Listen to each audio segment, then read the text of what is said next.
companies? How many ideas do we consider? We're pitching 3, so they're doing 2, they're doing 1. They're doing 2. Yeah. So you guys are T-Bacon, you're up. Who's anybody keeping track of time? I can. Keep track of time, so 10 minutes for them. Let's go. Alright guys, because we have an idea for you which you've never heard about before. It's called Engagely. It's Engagely 5.0 at this point. Which Good. desperately needs a new name. No. Next week when we present it, we'll have a new name. Okay. So, pretty much what we, as you know, we are working on these 2 different areas. We are working on what we call PCC, to be revealed, and we are working on Engagely. And this week we pretty much decided to sort of take it to a closure, which would pretty much be like, okay, all the work we done on this, then let's just dig into what the solution could be, and then we are going to sort of validate it, park it, kill it, who knows what.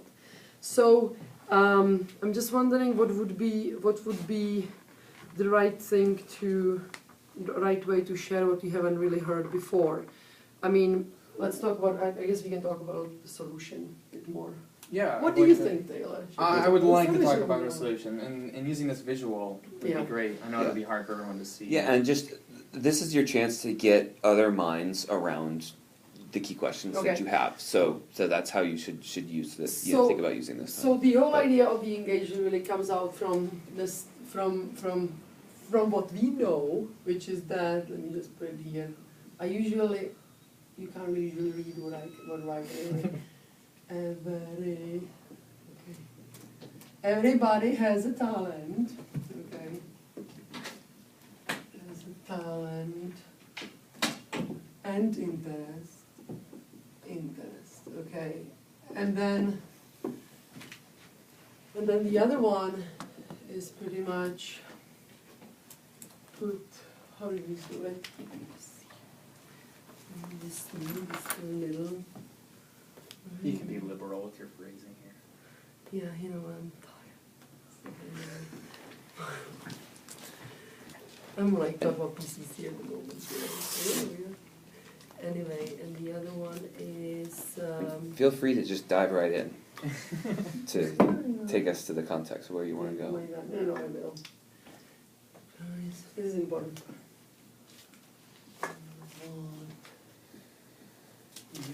Do what you can. Do more. That's the promise. One, you love. Okay. So pretty much we believe. If you can't read it, I can read it for you. Very nice. Anyway, so everybody has a talent and interest. Everybody wonders, and we pretty much believe that we can, if we pretty much enable people to put price on what they can do in terms of their skills, then we can make money and they can do more of what they love. And we talked to you about all these various verticals, which we have. We talked about Etsy, and we talked about Quora, and so on and so forth. And last week we pretty much said, well, what would our solution, what would we actually offer to these guys? How would we actually enable the business? So our solution, we started by looking at it from 2 different angles. We pretty much said, well, we can either do, and I learned how to spell this, embed it, sort of like a plug-in situation, and I will get back to it, or we have a standalone solution. The standalone solution for us. Okay. Can you articulate the problem, because I don't remember what is engaged in? Yeah, so what this is sort of this new real-time interaction that you can have online. So in a nutshell, it'd be bringing the sort of conversation you have in a coffee shop with 3 interesting people to the online forums. So maybe forums and comments aren't a rich enough experience for that, and maybe there can be new experiences built on this. And we see this as a horizontal across all these different verticals. This is what we presented with Etsy as sort of our prototype in the crafting, do-it-yourself sort of world. The video. Yeah, video is a huge component of it, and that's a lot of where this is going is what does the user experience look like, and that can quickly become a very busy thing. And so that's largely what we're getting at here is what this user experience will be, and then there's some other issues on the side that we'll make here. But you pitched it before as more like you have a talent that you can show everybody else Yeah. how to do, right? Is that still the focus? Yeah, that's the same Yeah, thing. so Okay. it went from this really specific crafts, and we like narrowed it down to this specific beachhead that we would try and go for. Right. And then we stepped back and said, okay, let's get more abstract about it, because it was always this big horizontal, and I don't want to use the word platform, it's different. So this big horizontal that will be flavored differently in each vertical, but can play an integral role that isn't being met in any of those places. So we wanted to step back, get to that sort of as general as it could be, and then figure out where to go from there. We love platforms. And more specifically to what your So question you was. guys if had I- 5 minutes, by the way. Okay? That's good, actually. So specifically to your question, just using the Etsy as an example, even though we sort of always at this point is we have heard from the Etsy community, the business people behind it, that actually they are looking for novel ways how to engage people even more. How to grow the community and how to offer novel ways how they can make more money. So, and specifically that community, when that sort of a line between who is the buyer, who is the seller, is very fine, because the buyers are also the sellers, usually vice versa. If we could bring a very rich way how to enable them to sell their skill, not just the product, into that environment, that would be something very attractive. And you can imagine the same model apply into like a local community, instead of, I don't know, creating auction and selling cookies to raise money for the school. Maybe the people in the community sort of auction their skills in the real time online and raise money that way. Okay, So at the center of this is this idea of monetizing a skill that you previously couldn't monetize online. So with Etsy, people could sell their crafts, and they'd sell their jewelry, and they sell really well, and people like to buy them.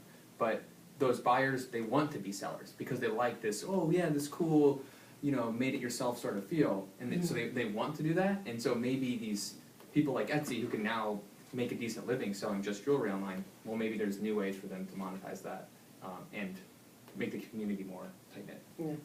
Okay, so let us introduce you to a chaos. So this is the eBay for skills, okay? This is sort of a very quick sketch that we have put together. And this pretty much, instead of offering you, whatever you can buy on an eBay, that's the standalone solution, which is sort of what I started here from, this is something where you can bid on skills of the others. And when we talk about the skills, we really mean just what any talent anybody can have, You can present yourself as an expert of blowing bubbles, with chewing gum, and people buy for it. Maybe somebody's going to pay 99 cents for that, okay?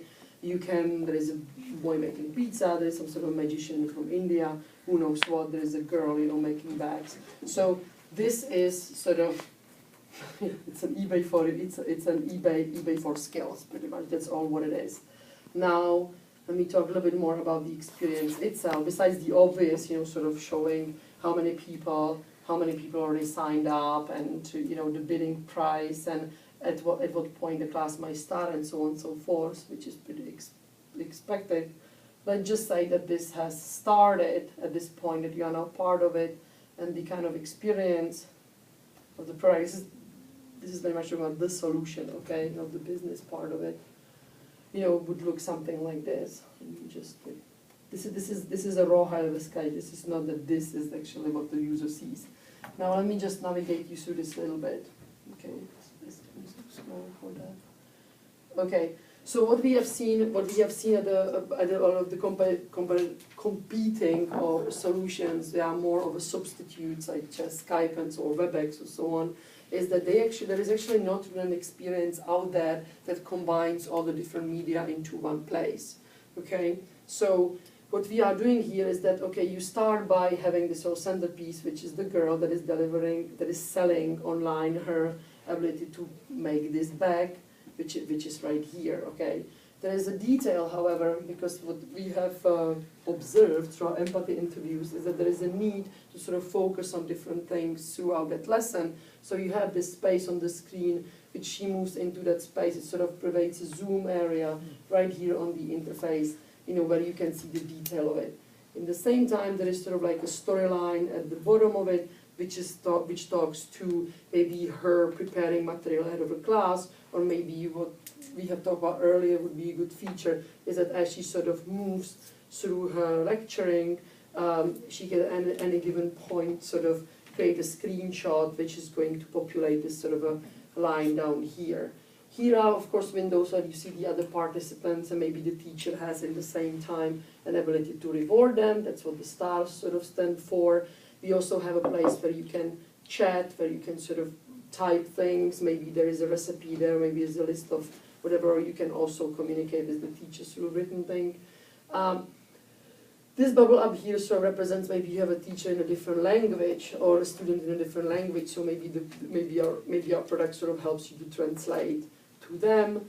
The ridiculous glasses right here represent the simple fact that not all the teachers might want to be revealed, so maybe you put some sort of a interesting mask on yourself, you know, so you sort of are anonymously delivering this class. 10 minutes. So, We're at 10 minutes, so 0 minutes. Yeah, sorry. yeah, great, I'm finished. So, go ahead, Yeah, Bayless. so there's lots happening in this, and that's sort of why we did this, was to say that there's lots of different features we have in mind of how to deliver a new multimedia experience like this that combines video, audio, and this like real-time, you know, multi-party sort of thing happening. And so this was an exercise in seeing where that went. And we'd love feedback on, hopefully what we're after is well understood, and we're trying to understand which of those UI elements is most descriptive of what we're trying to do. So, I'll leave it at that. Headline, what you were trying to do. I thought I just did. Headline, exactly what it is you're trying to do. Okay, well, trying to launch this company, and so the real thing we're trying to do is capture the essential elements of the UI that embody this new real-time multimedia experience that isn't out there. Okay? Okay. And then so part of that is there any IP surrounding the UI out there? Because Apple apparently has lots of patents about UI. So is that a constraint, and if so, to what extent? And what influence does that have on these main components that we're trying to deliver? So it's kind of for teaching, educating, and selling, basically, right? I mean, that's the